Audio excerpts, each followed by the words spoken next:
সম্মানিত হাজিরিন, সোশ্যাল মিডিয়ায় আমরা একটা নিউজ অনেকেই দেখতে পাচ্ছি, সেটা হচ্ছে উপযুক্ত 3 জন সন্তান সন্ততি প্রায় 5 জনের মতো সন্তান সন্ততি উপযুক্ত সন্তান রয়েছে।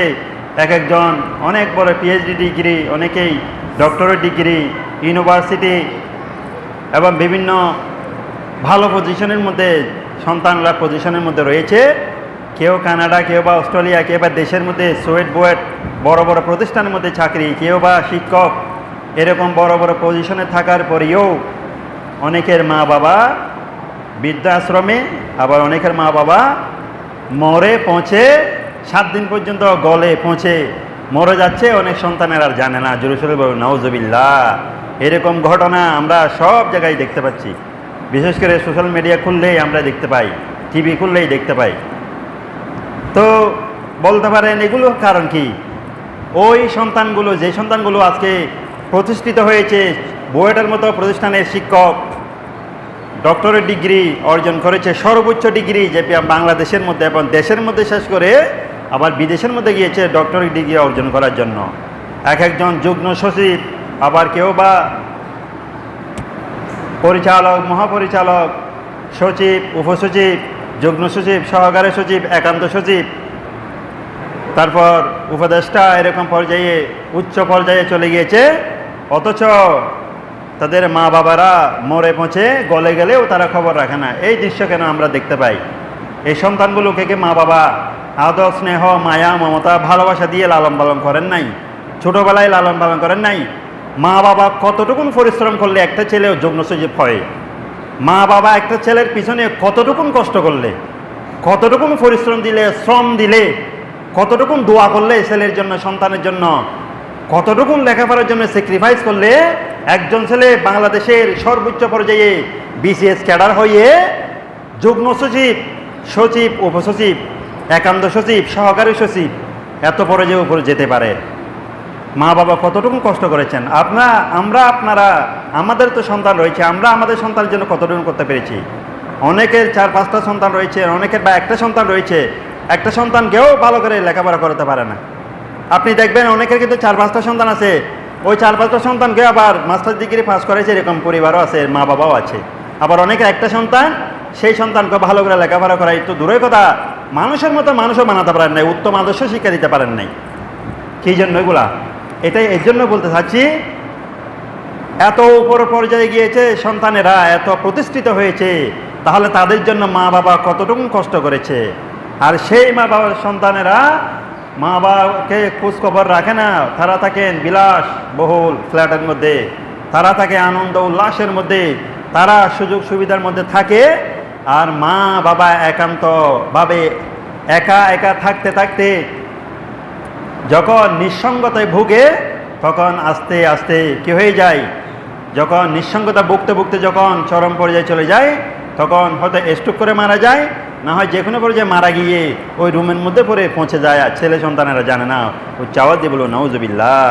সুতরাং আমরা এই জন্য, কী জন্য আমরা মানুষের মতো মানুষ করেছি, কিন্তু ওই সন্তানকে যখন লালন পালন করার সময় ওই সন্তানকে আমি ইসলামী তাহাজিব তামাদ্দুন শিক্ষা দিই নাই, শুধু দুনিয়াবী শিক্ষা দিয়ে তাকে লালন পালন করেছি। দুনিয়াবী শিক্ষায় চরম পর্যায়ে চলে গিয়েছে। চুয়েট, বুয়েট, কুয়েট, রুয়েট, বড় বড় প্রতিষ্ঠান যা আছে সবগুলোতে লেখাপড়া করেছি। দেশের মধ্যে বাদ রাখি নাই, বিদেশের মধ্যে পাঠিয়েছি পিএইচডি ডিগ্রি করার জন্য। কিন্তু ওই সন্তান যে বড় হওয়ার সময় তাকে ইসলামিক তাহাজিব তামাদ্দুন, ইসলামিক যে জ্ঞান গরিমা, যে আখলাক চরিত্র শিক্ষা দেওয়া দরকার, ওই চরিত্রটা আমি তাকে শিক্ষা দিই নাই। তার মধ্যে আমি ইসলামিক মূল্যবোধ শিক্ষা দিই নাই বিদায় বড় হয়ে সেই সন্তান কি হলো? মানুষ হতে পারে নাই, কোলাঙ্গার হয়ে গেল, ব্ল্যাক শিপ। যাকে বলা হয় ব্ল্যাক শিপ মানে কোলাঙ্গার।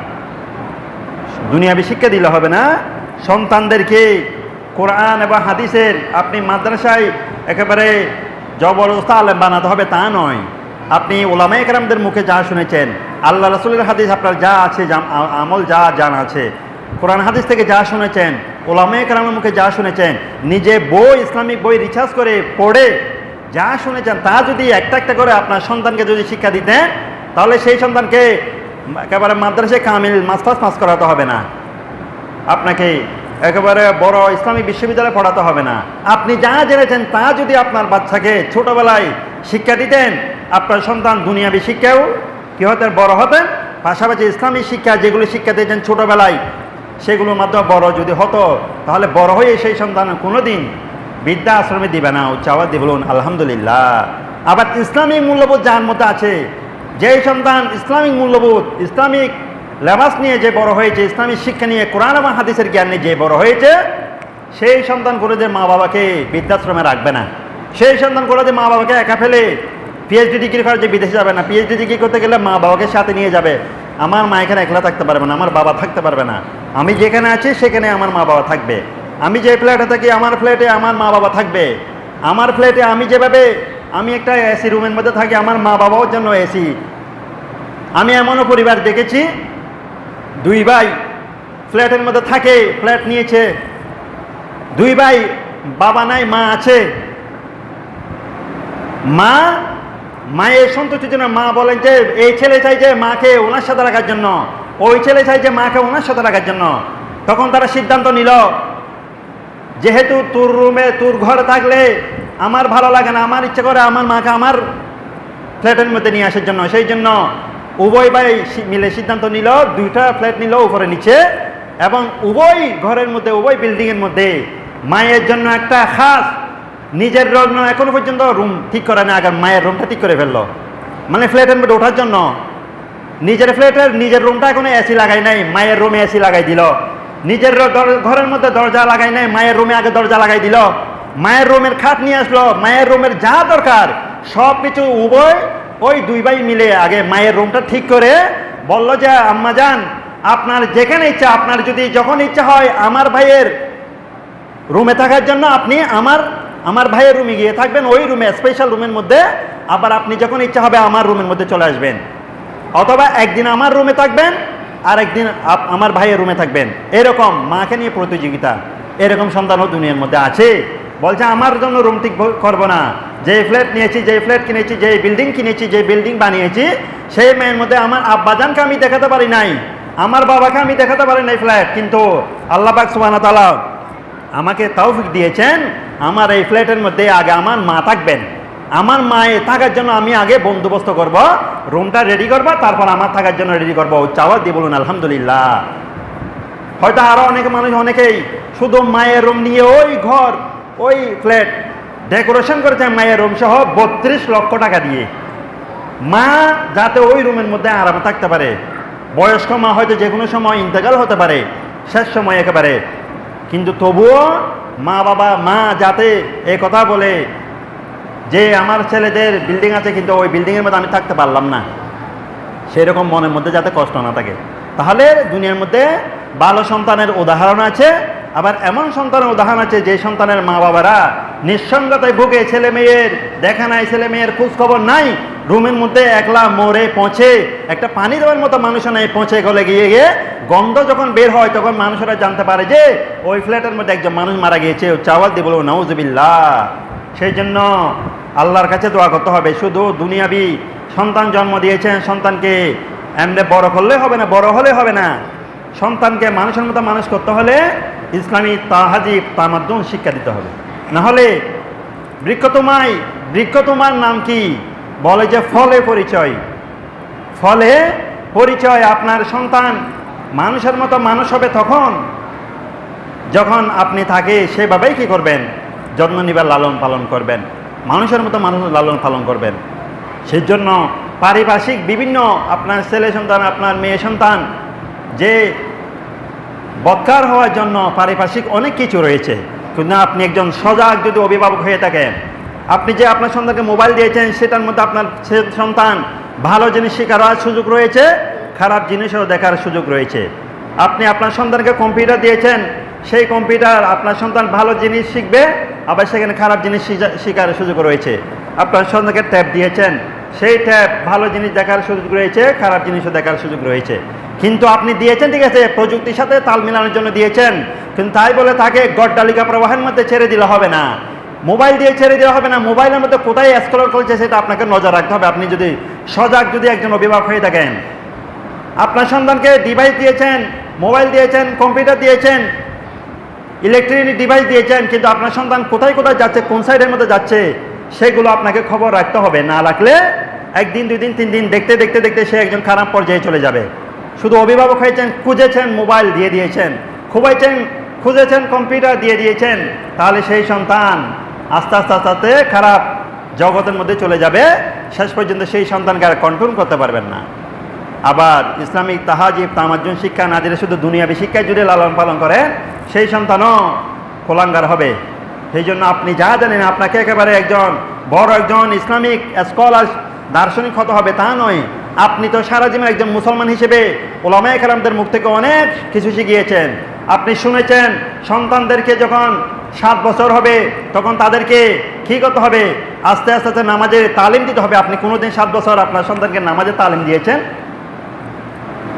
আপনি কোনোদিন হাঁটার সময় আপনার সন্তানকে, আপনি চলার সময় আপনার একজন মানুষকে সালাম দেন নাই? তো আপনার সন্তান কীভাবে আপনার সালাম দেওয়ার নিয়মটা শিখবে? আপনি যদি তাকে শিখানোর জন্য যদি একজন মানুষকে, একজন মুরব্বীকে, একটু ছোট বাচ্চাকে হোক, বা আপনি সালাম দিয়েছেন, আপনার সন্তান 1 দিন, 2 দিন, 3 দিন দেখার পর আমার বাবার ওপর অন্য মানুষকে সালাম দিচ্ছে, তাহলে মনে হয় এরকম সালাম দিতে হয়, তাহলে সেও শিখে যাবে। আমার বাবা বয়স থেকে একজন ছোট বাচ্চাকে সালাম দিচ্ছে, তাহলে মনে হয় ছোট বাচ্চাকেও সালাম দেওয়া যায়। আস্তে আস্তে শিখবে। আপনি যা জানেন, আপনাকে বলতেছি না আমি দার্শনিক হতে হবে, কিন্তু আপনি যা জানেন, সুন্নত যা জানেন, নফল যা জানেন, কোরআন হাদিস থেকে যা শিখেছেন উলামায়ে কেরামদের মুখ থেকে, সেগুলো আস্তে আস্তে আপনার পরিবারের মধ্যে, আপনার সমাজের মধ্যে, আপনার রাষ্ট্রের মধ্যে আপনি নিজে নিজে করেন, আপনি বাস্তবায়ন করেন, আপনার পরিবারের মধ্যে করেন। দেখবেন আস্তে আস্তে আপনার পরিবারটা ইসলামিক পরিবারে পরিণত হলো। আপনি নিজে নামাজ পড়েন, আপনার সন্তান দেখে দেখে নামাজ পড়বে। আপনি নিজে বিড়ি সিগারেট খাবেন না, আপনার সন্তানদের বিড়ি সিগারেট খাবেন না। আপনি নিজে মানুষদেরকে সম্মান করেন, সুন্দরভাবে কথা বলেন, আপনার সন্তানের দেখে শিখবে যে মানুষের সাথে সুন্দরভাবে কথা বলতে হয়। আপনি নিজে মিথ্যা কথা বলবেন না, আপনি দেখবেন তো আপনি যদি নিজে মিথ্যা কথা বলেন, তো আপনার সন্তানও আস্তে আস্তে মিথ্যা কথা বলবে। কীরকম একটা ঘটনা, পাওনা টাকা যখন নেওয়ার জন্য ঘরের মধ্যে আসলো, যে ঘরে এসে পাওনাদার যখন আসলো, বলো যে এই অমুক, তোমার আব্বাকে একটু ডেকে নিয়ে আসো, একটা কাজের জন্য রাখছি বা একটা কথা বলার জন্য রাখছি। হ্যাঁ, ছেলে সন্তানকে বললো বা সন্তানকে বললো, তো ঘরের মধ্যে গিয়ে ওই বাবা ছেলেকে বললো, তুমি গিয়ে বলবে আমার আব্বা ঘরের মধ্যে নাই, আমার আব্বা ঘরের মধ্যে নাই। তখন ওই সন্তান গিয়ে বলল, পাওনাদারকে বলল, আমার আব্বা বলেছেন আমার আব্বা ঘরের মধ্যে নাই। এটা দ্বারা কি বুঝেছেন? আমার আব্বা বলেছেন আমার আব্বা ঘরের মধ্যে নাই, অর্থাৎ সন্তানকে শিখে দিয়েছে মিথ্যা বলার জন্য। সন্তান গিয়ে বলল আমার আব্বা বলেছেন, অর্থাৎ আব্বা ঘরে আছে, আমার আব্বা বলেছেন আমার আব্বা ঘরে নাই। তো যে সন্তানকে আপনি মিথ্যা শিখিয়েছেন বলার জন্য, মিথ্যা বলার জন্য ছল ছাতুরি শিখিয়েছেন, মিথ্যা শিখিয়েছেন, ঠকবাজি শিখিয়েছেন ছোটবেলা থেকেই, সেই সন্তান বড় হলে মিথ্যা, ছল চাতুরি, ঠকবাজি, ঠকানো এগুলো আস্তে আস্তে শিখে বড় হবে। সেই সন্তান থেকে কোনোদিন আপনি মা বাবার খেদমত পাবেন না, মা বাবাকে সম্মান দিতে দেখবেন না। সেই জন্য দিন দিন যত সামনের দিকে যাচ্ছে, তখন মানুষের আস্তে আস্তে সবার চরিত্রের মধ্যে পরিবর্তন চলে আসছে। সুতরাং আল্লাহর কাছে দোয়া করতে হবে। নবী কেরাম, নবীরা, ওনারা নবী হওয়ার পরেও আল্লাহর কাছে দোয়া করতেন, হে আল্লাহ, নবীদের দাওয়াত হচ্ছে মুস্তাজাবুদ দাওয়াত। মুস্তাজাবুদ দাওয়াত মানে বলার সাথে সাথে কবুল হয়ে যায়। সেই আম্বিয়াই আলাইহিস সালাম ওনারা দোয়া করতেন, রব্বি হাবিলি মিনাস সালিহিন, হে আল্লাহ আমাকে একজন নেককার সন্তান দান করুন। সন্তান বলেছেন, ছেলেও বলেন নাই, মেয়েও বলেন নাই, নেককার সন্তান, এটা ছেলে হোক মেয়ে হোক। রব্বি হাবলি মিনাস সালিহিন, হে আল্লাহ আমাকে একজন নেককার সন্তান দান করুন। উচ্চ আওয়াজ দিয়ে বলুন আলহামদুলিল্লাহ। তো আমরা কি আল্লাহর কাছে কোনোদিন দোয়া করেছি? আল্লাহর কাছে কোনোদিন তো দোয়া করি নাই আমরা। এবং আমরা এরকমও যে আমরা যখন স্বামী স্ত্রী যখন একান্তভাবে যখন দেখা সাক্ষাৎ করি, তখনও একটা দোয়া রয়েছে, হে আল্লাহ, আল্লাহুম্মা জান্নিবিনা শাইতান ওয়া জান্নিবিনা মা রাযাকতানা ওয়াজান্নিবি শাইতানা মা রাযাকতানা। হে আল্লাহ, আমাদেরকে দুনিয়ার মধ্যে যেই সন্তান দান করবেন, সেই সন্তানকে আমাদেরকে শয়তানের আসর থেকে, প্রভাব থেকে আপনি রক্ষা করুন, এবং আমাদেরকে যে সন্তান দান করবেন সেই সন্তানকেও নেককার করেন এবং শয়তানের আসর থেকে রক্ষা করেন। উচ্চ আওয়াজ দিয়ে বলুন আলহামদুলিল্লাহ। এরকম একটা দোয়াও আছে। তো আমরা তো দোয়াও জানি না, আল্লাহর কাছে দোয়া করতে জানি না। অন্ততপক্ষে আল্লাহর কাছে দোয়া করতে হবে যখন কোনো একজন সন্তান সম্ভবে, যখন মা বাবা যখন সন্তান সম্ভবে, যখন আপনি বুঝতে পারবেন যে আপনার সন্তান সম্ভব আপনি, তখন আল্লাহর কাছে বেশি বেশি দোয়া করতে, হে আল্লাহ, যেই সন্তান আমার স্ত্রীর গর্ভের মধ্যে রয়েছে, আল্লাহ আপনি সেটাকে নেককার সন্তান বানান, এইভাবে দোয়া করবেন। আম্বিয়া আলাইহিস সালাম নবী হওয়ার পরে যদি আল্লাহর কাছে দোয়া করতে পারে, আমরা তো সাধারণ মানুষ, আমাদেরকে কীভাবে দোয়া করতে হবে? আমরা তো সেগুলো যাই না, দোয়া করতে যাই না।